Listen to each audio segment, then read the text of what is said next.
बच्चों, आज मैं आपके लिए एक बहुत सुंदर कहानी लाई हूँ। पता है किसके बारे में है?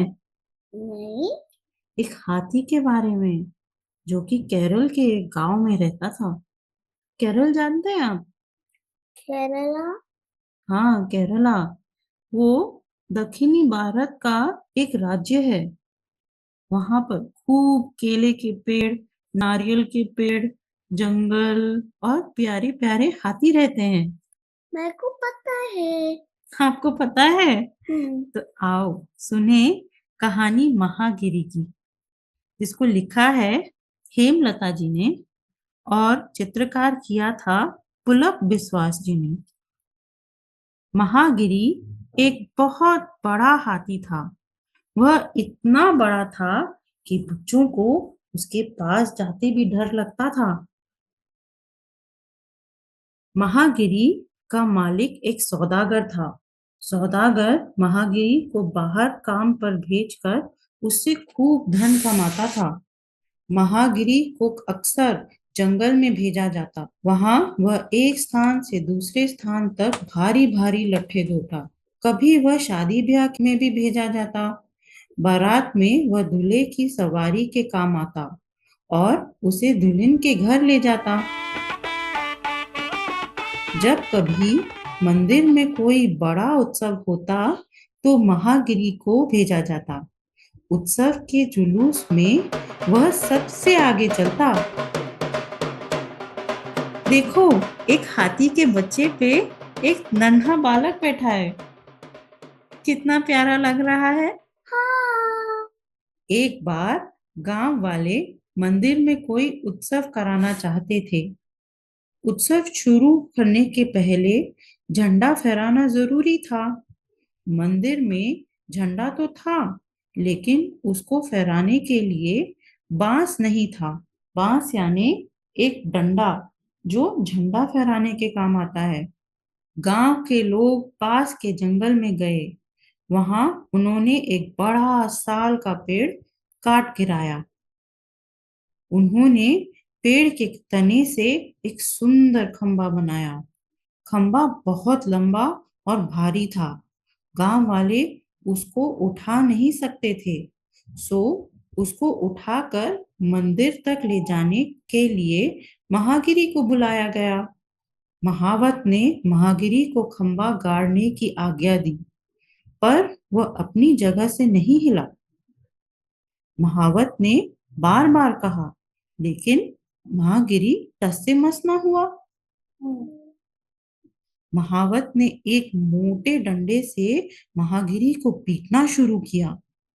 इतना पीटा कि डंडा टूट गया। लेकिन महागिरी चुपचाप खड़ा मार खाता रहा। वह देखकर आसपास खड़े लोगों को बहुत गुस्सा आया। वे चिल्लाने लगे कि महावत निकम्मा है।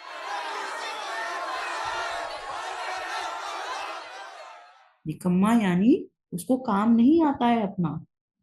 हम्म। लोगों की बात सुनकर महावत को बहुत बुरा लगा। लगेगा ना बुरा, जब आपकी कोई बुराई करेगा, और वो भी सबके सामने। उसने अपना तेज छुरा निकाला। वह महागिरी की गर्दन में छुरा चुभाकर बोला, अब भी मेरा कहना मानेगा या नहीं? महागिरी और नहीं सह सका। उसको गुस्सा आया। उसने खंबे को नीचे फेंक दिया। महागिरी जोर से चिंघाड़ा और फिर वह इस तरह जोर से हिलने लगा कि महावत धड़ाम से नीचे आ गिरा। लोगों ने सोचा महागिरी पागल हो गया है। इस विचार से सब लोग घबरा गए और डर कर जान बचाकर भागे। अब महागिरी अकेला था। वह गड्ढे के पास गया।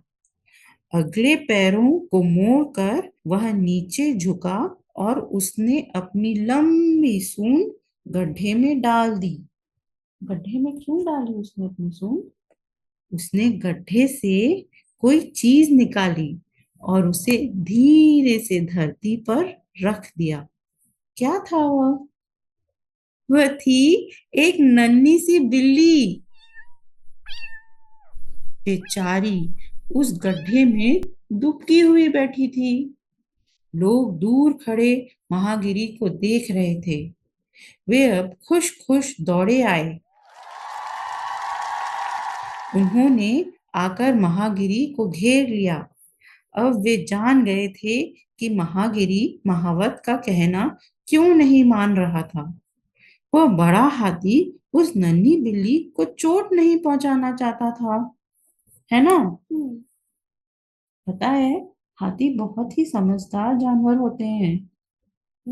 हम्म, अपनी परिवार का, बच्चों का और आसपास के जानवरों का, जीवों का बहुत ख्याल रखते हैं। हाथियों को जंगल का संरक्षक माना जाता है। संरक्षण यानी जो हानि नहीं पहुंचने देता है, जंगल का ख्याल रखता है। उसके बाद महागिरी ने लकड़ी के खंभे को उठाया और उसको संभाल कर गड्ढे में उतारा। वह खंभे को अपनी सूंड से सीधा पकड़ा खड़ा रहा, जिससे लोग उसके चारों ओर मिट्टी भर दें। देखो, महागिरी ने कितनी होशियारी दिखाई। वो महावत के बिना ही जानता था कि करना क्या है ना? महावत की जरूरत नहीं थी उसको। लोगों ने महागिरी को बड़े प्यार से थपथपाया। उन्होंने उसको मीठे मीठे फल और मिठाइयाँ खिलाई। उनको बहुत दुख हुआ कि बेचारे महागिरी पर फिजूल ही इतनी मार पड़ी। उस दिन से महागिरी सारे गांव का दुलारा हो गया। बच्चे उसे बहुत प्यार करते और कभी-कभी सौदागर बच्चों को उस पर मुफ्त सवारी भी करने देता। बच्चे महागिरी पर सवार होते और उससे बहुत खुश होते। तो बताओ, कैसी लगी कहानी? बहुत अच्छा, बहुत अच्छा। हाथी की सैर करोगी? हाँ। कभी बैठी हो हाथी पर? नहीं। नहीं? बहुत मजा आता है। बहुत ऊंचा होता है हाथी, जानती हो? उस पर बैठकर थोड़ा थोड़ा डर भी लगता है। है ना? तो बताओ, बलशाली कौन था, हाथी या महावत? महावत। महावत बलशाली था, नहीं। ज्यादा ताकतवर। नहीं। हम्म। भागी। महागिरी हम्म। महागिरी ज्यादा बलशाली था। हम्म। ऐसा क्यों लगता है आपको? क्योंकि वो हेल्प करता है। हाँ, मदद करना चाहता था। हम्म। और महावत महावत तो इतना बलशाली था, इतने बड़े हाथी को मार रहा था। पर वो हाथी को इसलिए मार पाया क्योंकि हाथी सह रहा था, है ना? हाँ। हाथी तो उसको कभी भी गिरा सकता था, हम्म। लेकिन वो सह रहा था। हम्म। और हम्म। बिल्ली को वो कुचल सकता था, लेकिन उसे बचा रहा था। हम्म। तो क्या समझा हमने? कि हमको मदद करना है। हाँ, कि मारने वाला से बचाने वाला बड़ा होता है। हम्म। बच्चों, बाय। आपको क्या लगता है, कौन ज्यादा ताकतवर था, महावत या हाथी? सोचना महावत। और लिखना।